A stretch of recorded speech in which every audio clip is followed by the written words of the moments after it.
আমরা যেটা বলি মাছ, ভাইম মাছ চিনেন? ভাইম মাছের মতো একদম সাদা হয়ে গেছে, মানে উপরের স্কিনটা একদম চলে গেছে।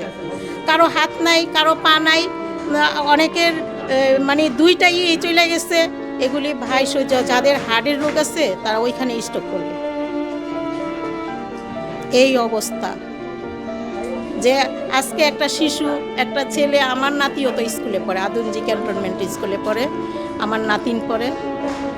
আমি তো ওদের ধরে জড়ায় অনেক কান্না করছি যে তোমাদের মতো শিশুরা, ফুলের মতো শিশুরা, তারা এই ভবিষ্যৎ ঘটতে না করতেই তারা ঝরে গেল। এটা কেন হলো? এটা এই যে জঙ্গি বিমানটা, এটা তো ট্রেনিং নেওয়া হোক আর যেটাই হোক, এটা তো এইখানে করার কথা না। পারতো সমুদ্রে করতে বা খোলা কোনো স্থানে করতে পারতো। বাংলাদেশে তো এই একটা ছোট দেশ হইল, এই ট্রেনিং করার মতো তো জায়গা আছে। তা না হলে এয়ারপোর্ট হতো না, তা না হলে ট্রেনিং হইতো না।